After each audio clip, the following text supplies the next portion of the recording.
नमस्कार, आप देख रहे हैं सत्य हिंदी और मैं हूं आपके साथ कृति सिंह। वो सिर्फ परिवारों को नष्ट करना जानते हैं। ये हर उस पाकिस्तानी का दर्द है जिसे अपनों से बिछड़ना पड़ रहा है। वाघा अटारी बॉर्डर से सीमा पार पाकिस्तान वापस जाते हुए पाकिस्तानियों के मन से सिर्फ आतंकवादियों के लिए बद्दुआ ही निकल रही है।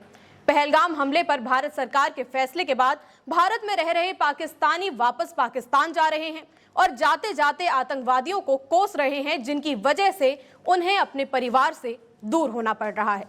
जो वाघा बॉर्डर कभी भारत और पाकिस्तान में परिवारों और दोस्तों को जोड़ने वाली आशावादी सीमा थी, अब यहां से सभी निराश और हताश होकर लौट रहे हैं। ये है 17 वर्ष का मोहम्मद अयान। अयान 2 साल पहले पाकिस्तान में एक दुर्घटना के लकवाग्रस्त होने के बाद 17 मार्च को भारत आया था। आशा की एक किरण उसके पास थी।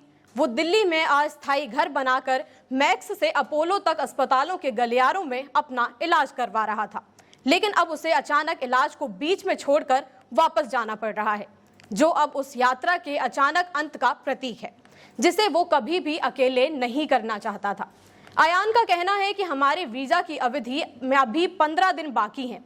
इस स्थिति में मुझे डॉक्टरों से ज्यादा मेरी माँ की जरूरत है, पर अब मुझे अकेले वापस जाना पड़ रहा है, जो मैं कभी नहीं चाहता था। एक नई नवेली दुल्हन को अपने पति से दूर होना पड़ा। एक माँ को अपने बेटे के बिना पाकिस्तान के लिए रवाना होना पड़ रहा है। वाघा पर कई परिवारों के लिए भारत और पाकिस्तान के बीच की दूरी कई मीलों की नजर आ रही है। एक भारतीय हिंदू महिला सिंधु करवर का पाकिस्तान वापस जाते हुए दर्द फूट पड़ा। सिंधु ने कहा कि भारत सरकार को हमें कम से कम 1 सप्ताह का समय देना चाहिए था। मेरी उनसे यही शिकायत है। मेरा दोष ये है कि मेरे पास हरा पासपोर्ट है। कश्मीर में जो कुछ भी हुआ वो बहुत बुरा है और दोषियों को सजा मिलनी चाहिए, लेकिन मैं भारत की बेटी इसमें कैसे दोषी हो सकती हूँ।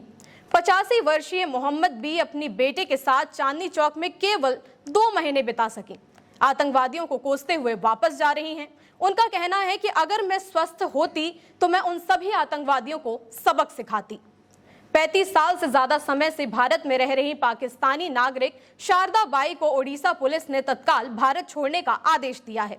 अधिकारियों ने पुष्टि की कि शारदा बाई का वीजा रद्द कर दिया गया है और उन्हें बिना किसी देरी के पाकिस्तान लौटने का निर्देश दिया गया है।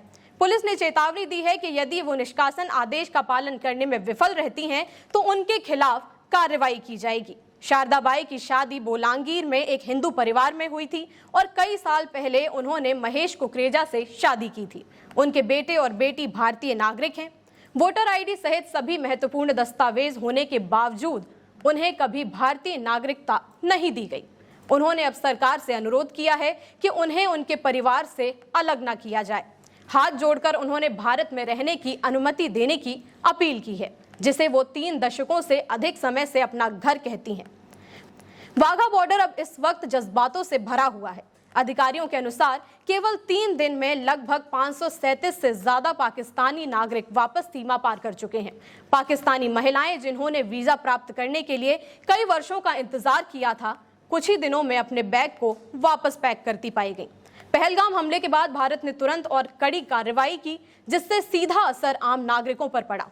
ये कदम हालांकि सुरक्षा इंतजाम को मद्देनजर रखते हुए उठाए गए, लेकिन इसकी वजह से अयान, सिंधु और रूबिका जैसे परिवारों को अपनी खुशी की कुर्बानी देनी पड़ गई। आपकी जो भी राय हो इस मामले में हमें कमेंट करके जरूर बताइएगा। वीडियो अगर पसंद आया हो तो लाइक और शेयर करें, और अगर आप चैनल पर नए हैं तो सब्सक्राइब करें। फिलहाल के लिए इतना ही। देश दुनिया की बड़ी खबरों के लिए आप देखते रहिए सत्य Hindi.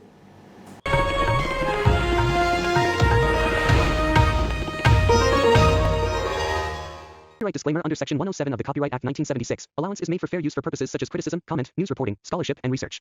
Fair use is a use permitted by copyright statute that might otherwise be infringing.